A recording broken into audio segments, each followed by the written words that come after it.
Hey y'all, welcome to GovLove, a podcast about local government brought to you by engaging local government leaders. I'm Ben Kittleson, manager at Upholds and the GovLove Co-host. We have a great episode for you today. It's going to be a grand experiment. We're trying out something a little different with several of our co-hosts on the line today. We wanted to create a space where, co-hosts of GovLove and old friends could come on the pod and talk about something in local government that, we're thinking a lot about, or we're wrestling over, or we think is fascinating and interesting, at this very moment. So today we're going to have a wide range of conversation on a couple of newsy topics, and we're gonna see how it goes. And our grand experiment we're calling GovLove Island, but we may have different names as we go along. So, Dan, that's right. It's GovLove Island, where a group of local government professionals have moved to a luxury podcast studio in the hopes of finding local government topics they love in the summer of their lives. Throughout the episode, there are shock twists and surprise announcements that will test the relationships between the islanders. To remain in their luxury podcast studio and stand a chance of winning the top prize, contestants must team up and win the hearts of each other and the public as they ultimately decide who stays on GovLove Island and who goes. But first, the best way to support GovLove is to become an ELGL member. ELGL is a professional association engaging the brightest minds in local government. Now you can follow GovLove on LinkedIn. So never miss an episode by giving our new page a follow there. LinkedIn, Love Island, GovLove Island, a match made in heaven. Dan, Thank I love you. the direction you took of like a reality star. I was thinking more Gilligan's Island was what I had in my head with GovLove Island, but I like where you went. That was way better. Yeah, I thought we were on a reality show. Yeah, I've never watched the GovLove or Love Island, whose concept we are ripping off. But I thought, or we're ripping off, or adapting, or inspired by, for our conversation today. But yes, I thought the extra stakes that any of us could be voted off the island at any time throughout the conversation would add some more drama to what's going on here today. But kind of to help, we always have a signature lightning round, but also to introduce everybody else that's around the table here and to have our traditional lightning round question. I think the lightning round question for today should be, we're going to go around the table. We already heard about Ben Kittleson from Raftelis. You just say your name, your job, and then everybody else around the table can give wrong answers only about what that job is like and what you do for that job. And then the person whose job it is can tell you how close you really got. So, for example, Ben's already said it. Ben is a manager at Raftelis. I imagine that he is just out there selling inflatable rafts and patching inflatable rafts. That was mine too. On different coasts. That's why I had to move to Florida. Yeah, to be closer to a body of water. I think that's fair. But any other thoughts about Ben's job? I may be way off base here, Ben. I thought a lot of the work that you do is like budgeting. I just imagine you like going into these cities and counties and like setting them straight about how jacked up their budgets are, helping them get out of financial doom. On occasion, yeah. Okay, not too far off base. This vision of Ben walking in and he throws everything off someone's desk and says, "Here's the plan," right? Yes. Very That's like exactly Michael right. Scott style. Yeah, let me try that on a next project. Just come in, just like start knocking stuff over. Listen here, this is how you should be running things. I love that. Ben, what do you think? Ben, what do you think? Did we get it right? I mean, I think collectively amongst those answers, with the raft selling and budgeting and telling people what to do, I just got to add the like sweeping desks clear before I make my recommendations, and then I think you guys will have nailed it. Mm-hmm. Yep. Okay, that's interesting.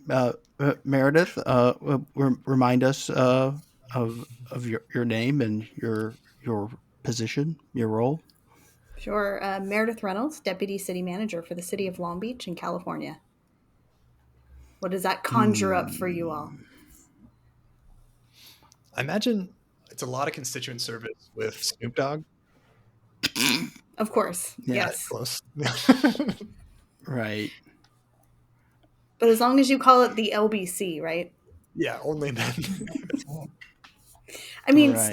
Snoop is announcing the Olympics, and I think that's awesome and bizarre all in the same sentence. Yeah. What? Can't the same be said of local government, Meredith? Yes, Awesome yes, it and can. bizarre. Gosh, I think of you as such a cheerleader. Like, I know a little bit about what's involved in deputy city managing, and I sort of know you through the podcast, of course, but social media, and you're like always posting like every job that's open in the city of Long Beach, and I always think, gosh, she is out there like Yeah. promoting this community. And I sort of forget, like, you're in a not small town. Like, Long Beach is what? 500,000 Half a people? million? Yeah.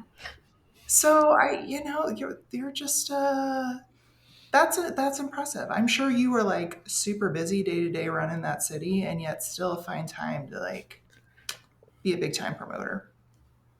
We need good people. And visit GovLove Island. But I can't, Yeah. unbelievable. I'm imagining Meredith, I imagine like sheriff's deputy badge, just strolling up and down Yes. the beach, making it longer, shoveling Making it longer the beach, and wider. increasing, annexing different neighboring property to maintain the city's namesake. Build up the dune. Yeah. That's what the city management when the city's just a Long Beach. That's what managing the city is like. Did we get it right, Meredith? Funny enough, we do have a beach replenishment program in our Department of Parks, Recreation, and Marine. That's part of our standard operation. So, not far In off. a way. And, in Look a way. at her promoting the good services of the city. They're amazing folks. And Lauren, as a former professional competitive cheerleader, I bring that to the space. And I just talked about this actually on the podcast with Liddy Gutfeld from City of San Bernardino. So we had that in common. I have not finished listening to that episode yet, but I was like, ooh, cheerleading. I'm intrigued. I want to hear what this is about. There's lots of parallels between cheerleading and local government, for sure. Cheerleader in chief. Lauren, please remind us of, please state your name and position for the court, please. Thank you, Dan. I'm happy to. I'm Lauren Palmer. I'm the Director of Local Government Services for the Mid-America Regional Council here in the Greater Kansas City region. And this is going to be fun because I do feel like I have an often misunderstood and hard to explain job. So let's see what you come up with. Is this where I admit I really don't know what Lauren does? So my wrong answer is going to be that the Mid-America Regional Council creates local governments. So you're in charge of their creation. I was thinking of regional council more of like a Justice League, and like, so just for some like not very good Captain Americas, just they're really mid Captain America, just like it becomes a member of very average superheroes. Yeah, they're just mid superheroes, but making them the best that they can be, which is mid.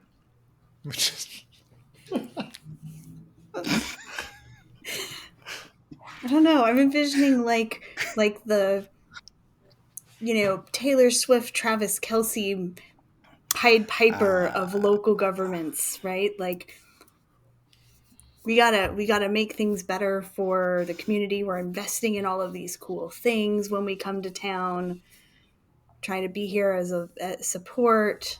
I'm envisioning, Lauren on the big stage, fancy costume and a microphone. Yeah. I like that. That was awesome. You're all so very close. I do like to think of myself as the Taylor Swift of local government. So I'm just going to believe that for myself, even though it's probably way far from the truth. But Dan, I love your description of like the Justice League. Like we are kind of like the Justice League for local governments in our region, only we have no superpowers. Everything we do is through the power of persuasion Yeah, and through actually, data yeah. and analytics. Regional government, intergovernmental agencies drawing their power from the constituent members. Yeah, I love it. It's true. So, yeah, I could say a lot about this job. I won't, but essentially that is it. We do a lot of collaborative service delivery to help the 119 cities and 9 counties in our region amplify the work that they do at the local level and be more successful by delivering services together in a way that's more efficient and effective than everybody can do it on their own. But Ben, I love your idea. Wouldn't it be amazing if I could create governments? And I kind of thought of our GovLove Island here as like a fantasy island, like a fantasy football, where we would create like a fantasy city hall, Now we're and getting we would somewhere. invite people onto the island, like, who's your dream city attorney, who's your dream Parks and Rec director, and we would create like the dream local government on our island. That would I be love that. Coming to a GovLove episode near you. Yeah. Sitting right here. We don't need to bring any other city attorneys on. Man, there's lots of good city attorneys, but yep. So to say that, which brings me to, I'm Dan Bolin. I'm a local government attorney and partner, at the Ansel Glink law firm in Chicago. What do you all think that I do? I imagine Dan walking around City Hall with like a cardboard stop sign, and he's just popping in and out of offices. Like, what are you up to? Whatever it is, stop it. Yes. Okay. There's a great line from Bob's Burgers where he says, "Louise, whatever you're doing, don't." So you can walk around with the stop sign and just say that to everybody. I know that's not really true. I know that Dan, like all good municipal attorneys, tries to help his clients get to yes every time. That's exactly what I was going to say. The yes, but. Yes, I was going to say, on one hand, let me help you find a legal and ethical way to accomplish your goals. I'm imagining Dan in like spectacular city attorney spandex playing pickleball. And the things that he's swatting back are like the risk and liability for his clients and his customers. Okay. That was good. Having experienced his services through ELGL, which we can say Dan is our very forgiving volunteer attorney. I know what he does is tells people this might be a bad idea, but here's some things you could consider. Keeping people out of trouble. You have a badge too. I should. We don't. State's attorneys get badges, but we don't. Awesome. I guess we can get like buy our own. I guess we should make one. Yeah. Yeah, we're gonna have advocacy for that. Well, yeah, and I like the superhero idea, and I like the intersection of your idea, and it's very close. Of the ones that's probably closest, we have been dealing with a lot of pickleball complaints. So. I love that. Noise complaints? Oh yeah. Sorry, don't mean to take us every down kind of complaint, I imagine, related to pickleball. Yeah. Noise is like the main one, and it's some communities are having some like disagreements about it, and well. Speaking of legal issues, so look at this transition, guys! Don't worry, we're all podcasters, but we're paid well for it.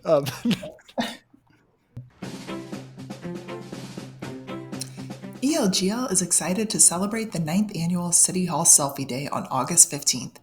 This is your opportunity to showcase pride in local government by snapping a selfie in front of your favorite local government building. Just use the hashtag CityHallSelfie and tag ELGL when posting your pics on social media. Get your friends, get your coworkers, and get creative to compete for prizes in categories including Best Dressed, Best Community Engagement, and People's Choice. Visit elgl.org for more information. We cannot wait to see your beautiful faces and your community pride on August 15th. So the conceit for our conversation, now that our listeners all know who's around the virtual table, is that to talk about some latest topics and trending issues in local government. And the one that 3 out of the 4 of us wanted to talk about today was the recent ruling from the Supreme Court in Grants Pass v. Johnson. And so I'm excited to kind of dig into this a little bit, but maybe as a primer, or to give a little background before we get into that most recent case, I'm going to kick it to Dan to talk about what the state of kind of homelessness legality. I don't know if that's the right word. Yeah, sure. So I guess the most natural place to start is for me to admit to the world and to everyone listening that it has the first shocking twist on GovLove Island. I'm stealing Lauren's topic, and No, I'm I'm gonna gifting go. it to you, Dan. I can't wait to hear what you say in your legal analysis. So, of this Grant, Supreme Court case. so Grants Pass versus Johnson in a June 28th, 2024 decision, United States Supreme Court ruled that the enforcement of anti-camping ordinances does not constitute cruel and unusual punishment under the Eighth Amendment. You all remember in the 18th century, English law still formally tolerated certain barbaric punishments like disemboweling, quartering, public dissection, and burning alive, even though those practices had by then fallen into disuse. They are still used today on GovLove Island. That's how Ben maintains our rigorous production schedule. So when we decided to found our own country, the Eighth Amendment prohibited cruel and unusual punishments. And over the years, Eighth Amendment cases focused on the form of punishment rather than on what could be criminalized. Additionally, the Eighth Amendment's application has been limited to criminal penalties rather than civil penalties. And then fast forward to 1962, there was a case called Robinson versus California, where the court held that the Cruel and Unusual Punishments Clause, California couldn't enforce a law providing that no person shall be addicted to the use of narcotics.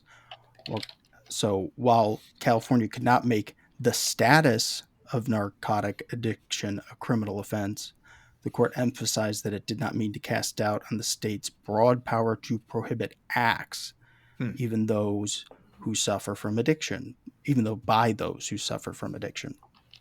So the Supreme Court notably has not since prohibited the enforcement of any criminal law based on the Eighth Amendment, not since Robinson.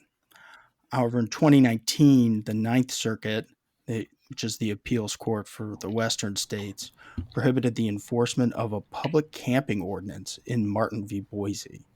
The ordinance made it a misdemeanor to use streets, sidewalks, parks, or public places for camping. According to the Ninth Circuit, the Eighth Amendment's Cruel and Unusual Punishments Clause barred Boise from enforcing its public camping ordinance against homeless individuals who lacked access to alternative shelter. That access was lacking, the court said, whenever there is a greater number of homeless individuals in a jurisdiction than the number of available beds and shelters. According to the Ninth Circuit, nearly 3/4 of Boise's shelter beds were not practically available because the city's charitable shelters had a religious atmosphere. Boise was thus enjoined from enforcing its public camping laws against the plaintiffs. No other circuit has followed Martin's lead with respect to public camping laws, but after Martin, similar suits proliferated against Western cities within the Ninth Circuit, which brings us to Grants Pass, Oregon.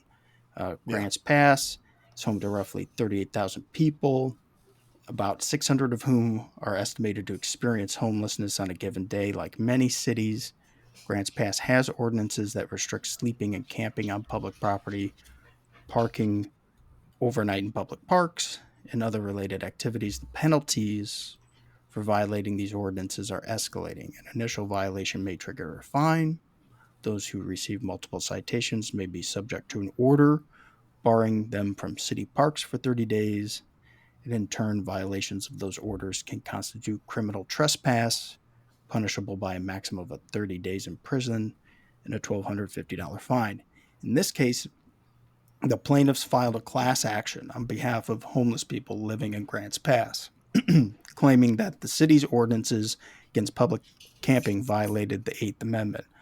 The district Under court, the Boise ruling. So yes, they're trying to challenge, hey, you can't do this because of this Boise ruling, right? The district court certified a class and entered a Martin injunction, Martin v. Boise, prohibiting grants passed from enforcing its laws against homeless individuals in the city. Applying that Martin's case reasoning, the district court found everyone without shelter in Grants Pass was involuntarily homeless because the city's total homeless population outnumbered its practically available shelter beds. The beds at Grants Pass's charity-run shelter did not qualify as available, in part because that shelter had rules requiring residents to abstain from smoking and to attend religious services. Yeah. A divided panel of the Ninth Circuit affirmed the district court's Martin injunction, and Grants Pass filed for review to the Supreme Court. In many states, cities, and counties from across the Ninth Circuit urged the Supreme Court to review Martin. So the Supreme Court held that enforcement of generally applicable laws regulating camping on public property does not constitute cruel and unusual punishment prohibited by the Eighth Amendment. First, the court held that punishments that Grants Pass imposes are not cruel and unusual because similarly limited fines and jail terms have been and remain among the usual modes for punishing criminal offenses throughout the country.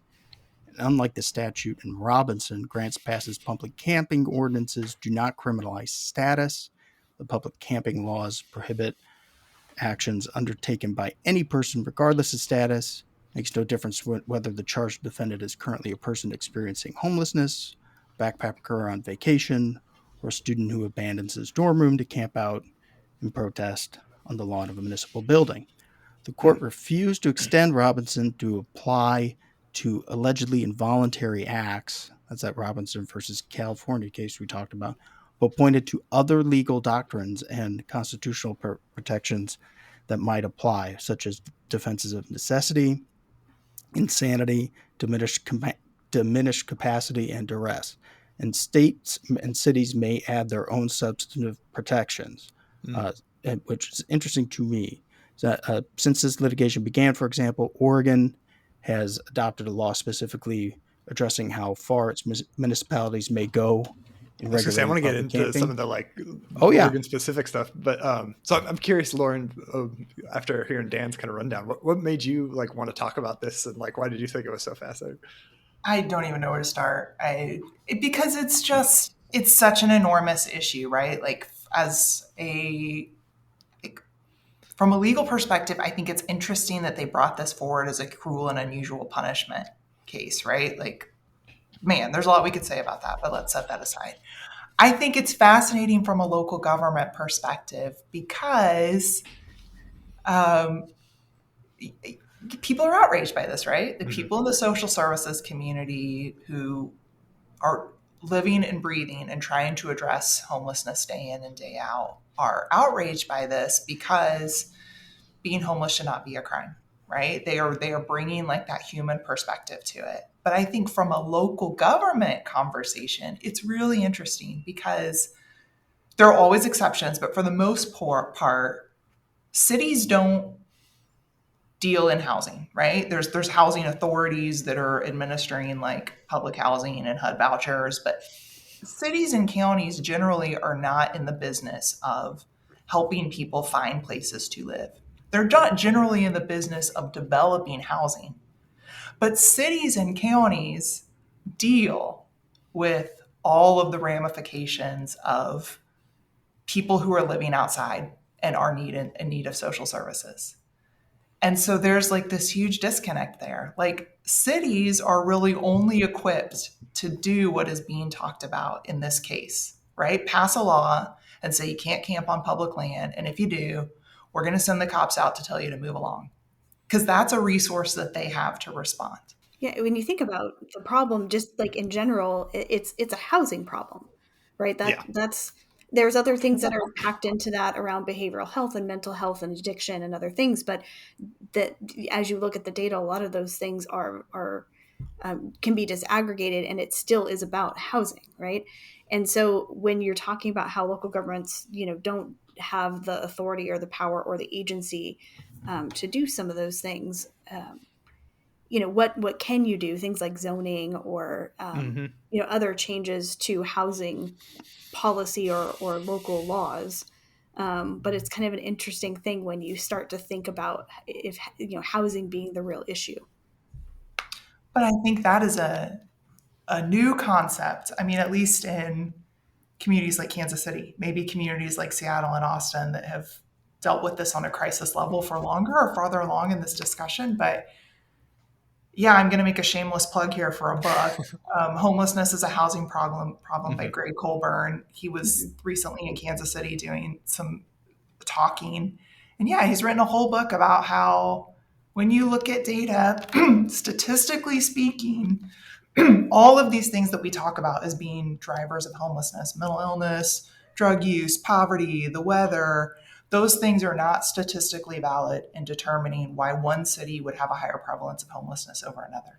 What is statistically valid is housing market conditions. The cost and availability of rental housing explains why there is more homelessness, right? Cities don't pass laws to set rental housing rates in a community, but we know that there's lots of things that cities can do from a policy perspective that can influence their local housing markets. But that's kind of a newer idea. I might even say like a radical idea. I mean, I'm 20 years into my career, friends, and when I started my career, it's like we don't do housing. We regulate, right? housing. We administer codes. Developers bring us a proposal for a development, and we tell them whether or not it's legal and complies with our plans and complies with the codes. Like the notion that cities would proactively have some role to play in influencing what's happening in their housing market, it's like that's kind of a whole new way of thinking. But well, hold on, Lauren. right? We've had zoning for 100 years. That's influencing how the housing market, what gets built in a community. And I think it's only in the last, 40, 30, whatever years that it's, especially in high growth areas where thinking of California, Oregon, like Washington, that's under this Ninth Circuit that was dealing with, the Boise ruling, where the cost of housing was so high that you were having big spikes in homelessness. So yes, I'm with you. The local governments aren't out there necessarily producing, units of housing and being landlords in a lot of places. But they then can have a big impact. And I thought that was the interesting part about the Boise Martin ruling, Dan, was like, this was almost forcing the hand of local governments to say, well, if there aren't enough shelter beds, you can't do this. And so you can either not enforce your camping bans or you can encourage more shelter beds in your community. And it seems like Grants Pass wasn't willing to do that, which is why they challenged the ruling itself. Like, I don't know if that's how you would just put it. Yeah, it wasn't just them, but remember, it's like if you're looking where all the people that filed briefs in support of reviewing the Martin v. Boise decision, like they were all lined up on Grants Pass's side. Not because they want the local power to address this problem. They don't want it taken away for federal courts to do. And that was like part of the thing that the court's decision, the last piece of it, is that the test of what constitutes involuntary homelessness and what makes a shelter practically available was not readily administered in a principled way under the Eighth Amendment.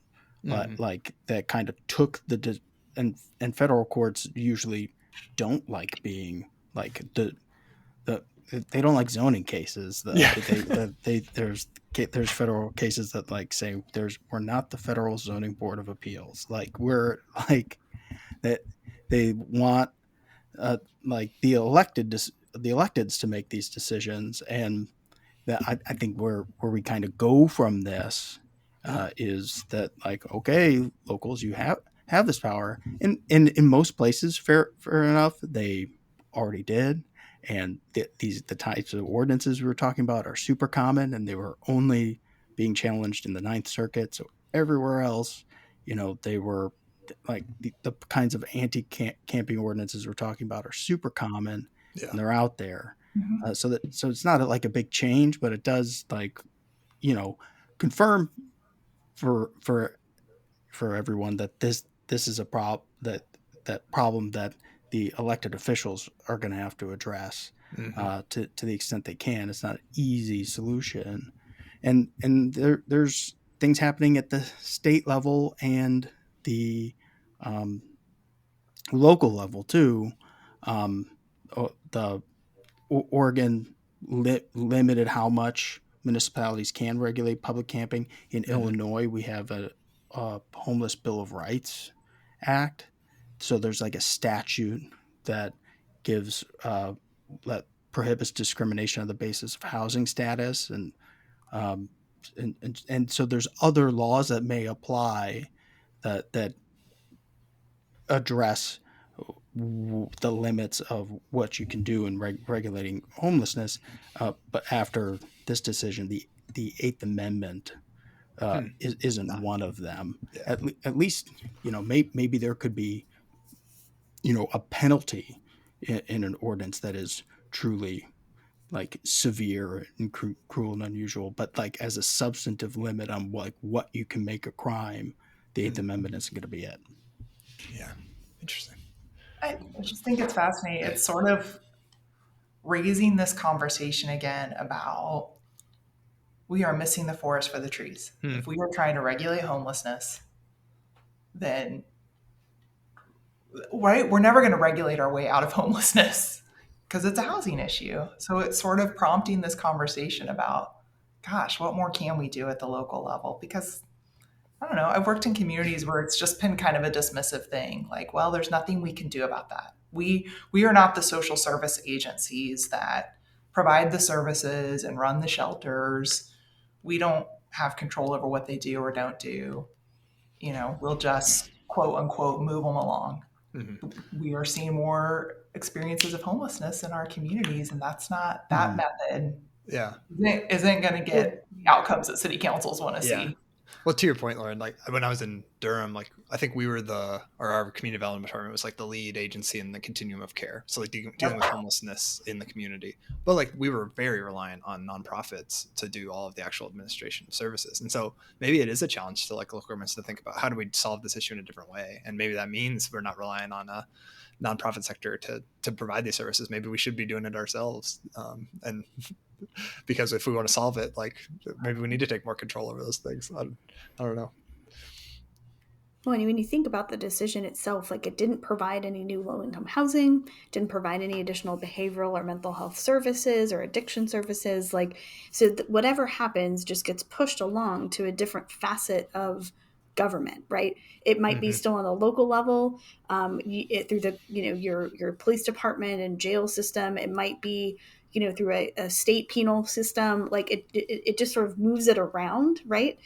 And I think the thing is we're talking about sort of where local government has the ability to make a huge impact. Certainly it is in a couple of these spaces. And I think historically they have been offered at different levels, either regional or state or historically the federal government had a lot of programs in this fashion, but those have been shed over the years. And so it falls on the local level or the regional level if you're in a smaller place, say than Long Beach.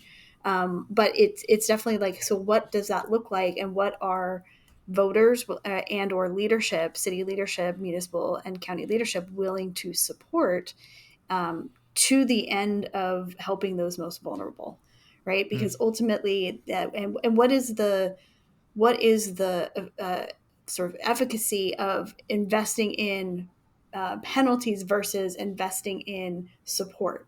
And that's a really hard thing to quantify as you think about, where your money is best spent, right? As managing taxpayer dollars effectively.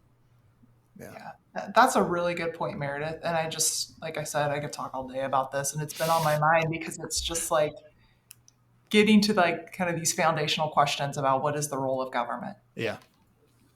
Like, is housing a basic human right that people should expect of their governments? Like, Yeah. those are conversations that are going to start happening in city councils, not in Congress. Thank goodness that the federal courts won't be out here managing whatever Yeah. like shelter program or homelessness response that your municipality is going to be working on. So, because Yeah. I no courts are maybe not the best place to resolve An imperfect disputes. solution. Yeah. Yeah. No, I think that's right, Dan. And at the same time, I almost wonder because by overturning Martin v. Boise, they essentially bring the whole country back to the status quo of what every other district was dealing with, which is like no one's really solving it. You can do camping enforcement if you want, but I think it'd be interesting to have seen the alternative of had they enforced it at Boise, like Martin v. Boise, like rule for the whole country, where you're asking local governments to go solve this issue rather than just kind of continuing on with the status quo, which, as we've kind of talked about, is not working for anybody. Right. Right? Like, as a advocate of local control, Yeah. I mean, I kind of don't want the Supreme Court to dictate what local government should or should not be doing, and yet this doesn't really advance solving the problem, right? Yeah. Right. It's back on for the elected branches to figure out, and True. I don't think that the result was super surprising. As like when only one circuit had a decision like this, and like a lot of times, the Supreme Court takes up cases when there's different circuits deciding different ways, and we're here to resolve this question between the circuits. And they took this case up after one circuit did it, and they didn't take it up to like, hey, pat them on the back, I guess. Yeah. Like I kind of expected that they were they going tipped their to hats. They reversed it, so and overturned this unusual nationally decision or line of decisions. So Yeah, you kind of addressed it, Dan, but I was curious if you were surprised that they even took this up as a case. well, yeah, because they know well. There's lots of different reasons why the Supreme Court and my constitutional law would take up a case, and my constitutional law professor said that when you're on the Supreme Court, you and 4 of your friends can do whatever you want. But like I think they didn't take it up after Martin v. Boise, notably. Yeah. So Right. I think after seeing how it played out in that circuit over a number of years, I think gave them the reason to exercise their jurisdiction. Just for the listener, and you might already know this, that not every appeal goes to the Supreme Court. They only pick the cases that they want to, and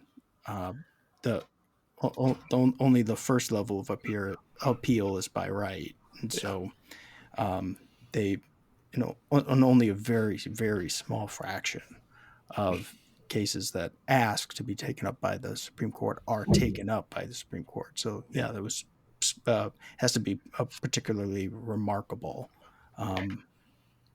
case for it to be taken up to the Supreme Court, or at least Dan, one person and their 4 friends. Dan, when you get appointed and confirmed by the Senate to the Supreme Court, I call dibs on having you come back on the pod. I'll interview you. You can explain the inner workings to us once you're on the pod. Sounds good. That sounds like JJ Redick parlaying his LeBron podcast into a Lakers head coaching job. That I could see a direct path from GovLove Island to the Supreme Court. Fancy Island Supreme Court episode. Then we'll do the lightning round again, and then we'll really get to do wrong answers only of what he does for a living. Oh boy. I was, for one, happy to see some local government issues on the Supreme Court, just seeing some representation. That was, even if it wasn't the most fun topic. So it's, obviously housing has a huge impact on homelessness. The other story that Meredith brought to us is a housing related, I would say, topic about a new utopian city in California. So Meredith, do you want to talk about that, and we can explore your issue?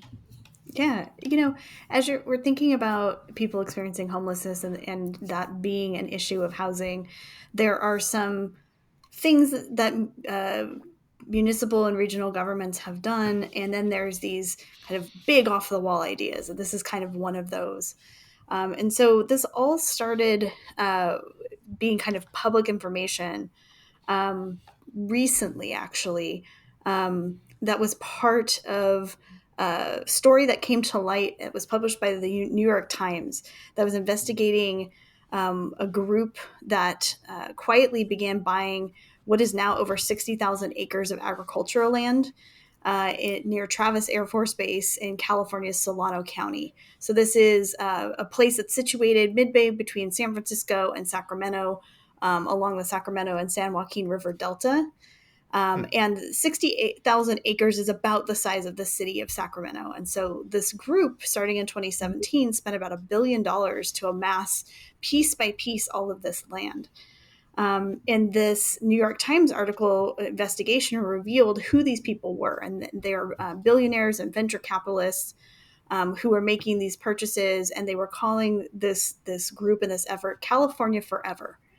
And so with this, it turns out that it's a real estate development corporation backed by these billionaires and venture capital folks with a plan to build, at some point they were calling it a new utopian city from scratch.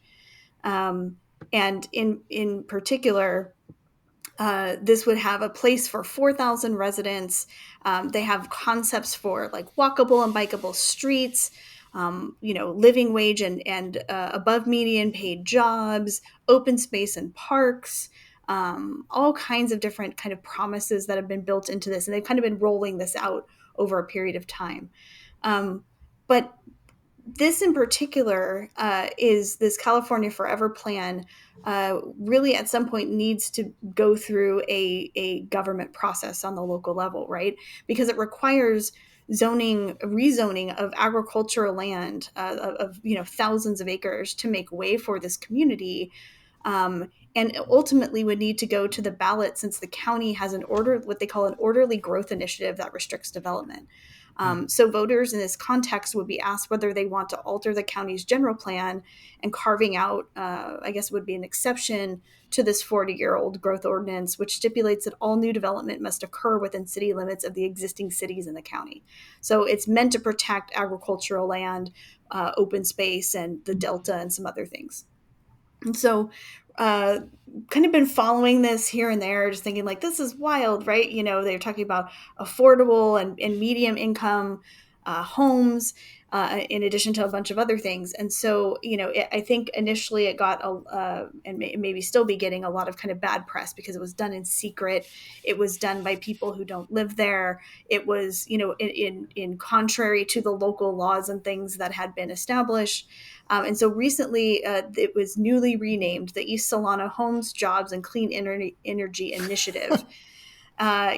Just a little rebrand, but it has enough signatures to qualify for the November ballot, according to the County Registrar of Voters. So they've been now slowly but surely rolling out, marketing and other pieces of the plan, like renderings of a new sports complex. And talking about how this part of the state is a little bit afar from driving and taking your children to San Francisco, East Bay, Sacramento, for major sporting events. So wanting to invest in one there. They've talked about a new 5,000 person swimming lagoon kind of in the middle of this area. They've also done some other things with donations to local nonprofits and have partnered with the local health provider to open a number of new health clinics to serve not just what they're envisioning, but the entire area.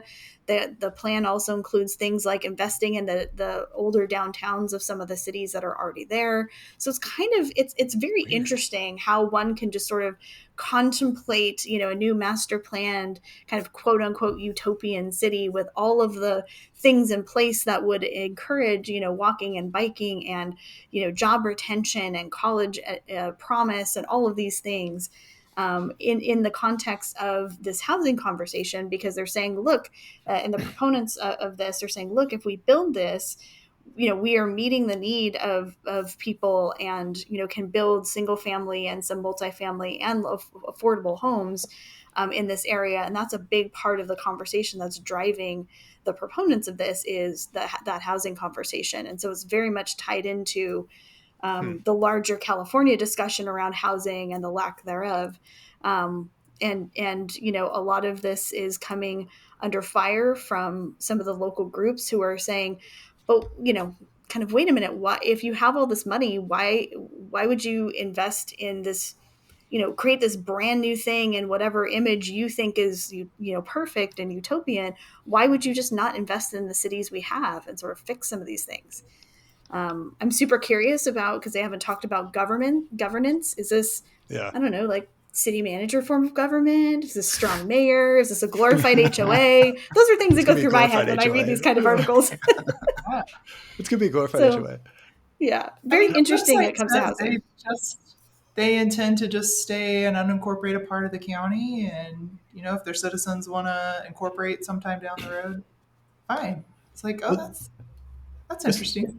Meredith, is fascinating to look at this, because it does remind me of, if any of our listeners have ever done reading about the early suburbs in the U.S., sometimes that's exactly what this came of. Is some developer got some land and decided to make a perfect utopia, and it became a suburb that people still live in today, that has its own kind of issues and challenges. But so it's kind of in a long line of there's no new ideas.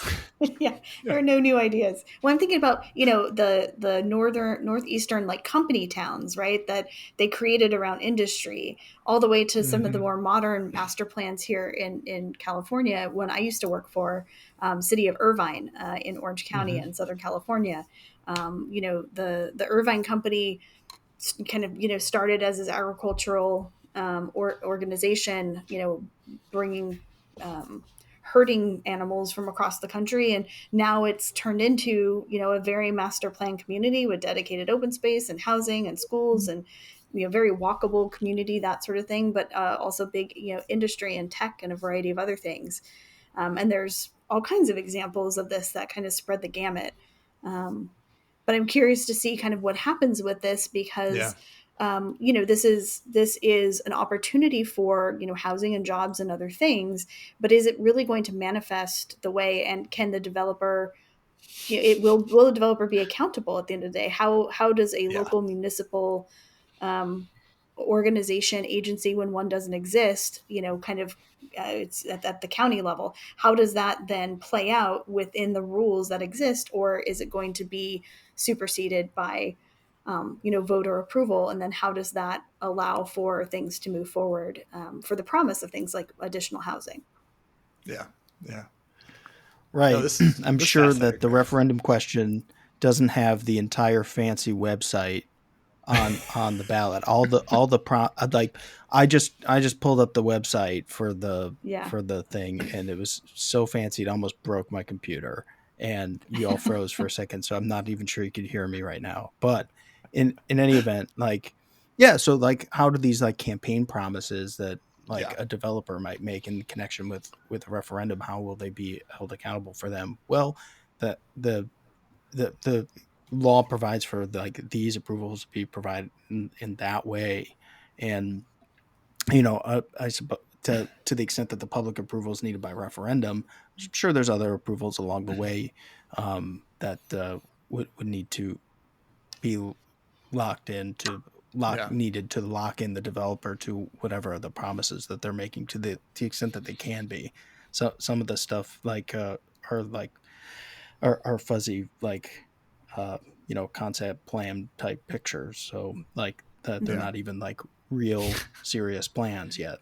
But dang if they didn't make my computer freeze. Yeah. Yeah. I had the same experience opening the link and being like, oh no, I better close. As we're thinking about the grants pass concept and Mhm. what it didn't provide, right? It didn't provide additional housing. It didn't provide mental and behavioral health and substance abuse. That those all things are things that a community like this could address and could address very fundamentally by the way it's designed and by good public policy at the local level, good community engagement, and things like good jobs and good transportation systems and the things that many of us work on a day-to-day basis to provide for our communities or strive to provide for our communities, so that people don't end up in poverty, unhoused, with other kind of behavioral or substance abuse issues, and giving people kind of the best shot to be successful and thrive. And so I'm curious to follow this in the context of Grants Pass, because we know in that space what the lack of success looks like, and just kind of moving an issue around and perpetuating that. And if this does come to fruition, how might they have the opportunity to get it right? Yeah. You're describing a real utopia, Meredith. No, my reaction to this, and actually some of the like some cities I've lived in there's been proposals to huge redevelopments of downtown and on these like vacant sites, and like, here's what it could be, here's what it could look like, it'd be transformative, is like, I think that mistakes like what cities are. Like, cities are supposed to be messy. They're organisms that like react to one another, and it's about how people like live and work and play together. It's not about like one vision of the future and being able to impose that upon that community. Like, that never works out, in my opinion. And maybe like, if you're doing a greenfield development like this, like you can do it once, but that's not how it's going to stay. Like, you're creating an organism that will live on far beyond. And so I don't know. I think it's a lot more interesting and fun to like get into the muck and try and fix, maybe make it so Sacramento has more affordable housing, or rather than trying to like create something brand new that probably won't live up to this utopian ideal. But I like your positivity, Meredith. I believe in you. Well, and I think even, from my perspective, there's been lots of studies and things that have shown, like reinvesting in the urban core is like better bang for your buck from a taxpayer dollar than it is sprawl and greenfield development. And so that speaks to me very strongly. And this is not that, right? Like, this might be an urban core someday if it's allowed to be built, just based on the people who want to make their home in California in this particular area. But there's a lot of work to be done in the adjacent cities that exist and are strong in some ways and need some help in others. And so, certainly thinking about, urban development and that being the thing to, density and connection to jobs and transit, probably the better scope. And that stands out to me. Like, why would you invest in this if you could invest in some of the communities, if you have all this money, right? Exactly. Yeah. Well, just speculating that it was easier. It might be easier for a greenfield development from a property rights assembly perspective to get all that's true. greenfield rights together than in like a downtown existing city. The trouble with everything in a downtown city existing is that everything's already owned by somebody else, but in this they've already done the property assembly. In the greenfield development, I don't know, that might be easier to do. Yeah, I've never founded my own utopian city. Yeah, I was gonna say, it sounds like you might be working on one. Yeah. But that raises it's called GovLove Island. Yeah. Right. I agree with both you and Meredith. Like, my heart is kind of in urban revitalization too, and how can we take existing communities that have struggled and help them achieve their best again. But your point is interesting, Dan, because like, maybe we should be thinking more about that. Like, what can we do from a policy perspective to make it easier for that reinvestment to happen? I know. Right. I mean, that's not a new idea, right? A lot of cities are struggling with that. Yeah. I love it. That Ben has all the answers. We'll Yeah. go to Ben. Call Well, Raquel for a life preserver. Yeah, Yep. sweep off the table of the next Yeah. desk I see. Awesome, y'all. Well, I think that's a good place as any to wrap up today. Listeners, thank you for joining. This has been the first of probably, hopefully, many experiments in GovLove Island. Dan will keep coming up with new gimmicks for our island and what we'll be doing. It'll be Gilligan more next, don't you worry. competitions. Yeah. I mean, it's nice to hear I'll be back and that I haven't been kicked off. Yeah. And You haven't been listeners, voted off those yet. ideas. Like if you see something interesting that's going on in local gov, we want to know about it and we want to talk about it. Yeah. Agreed. Awesome. And for our listeners, GovLove is brought to you by engaging local government leaders. The best way to support GovLove is to become an ELGL member. And you can go online at elgl.org to become a member, and you can find more of our episodes, the whole back catalog, over 600 episodes. It's so many at elgl.org/GovLove. And you can give us a follow on LinkedIn as well. We'll be posting, hopefully more frequently, about our episodes there. And subscribe to GovLove on your favorite podcast app. Give us a rating and review if you haven't already. And then you go spread the word that GovLove is the go-to place for local government stories. With that, thank you for listening. This has been GovLove Island, an experiment in a podcast about local government. Bye. Bye, y'all. Bye, everyone.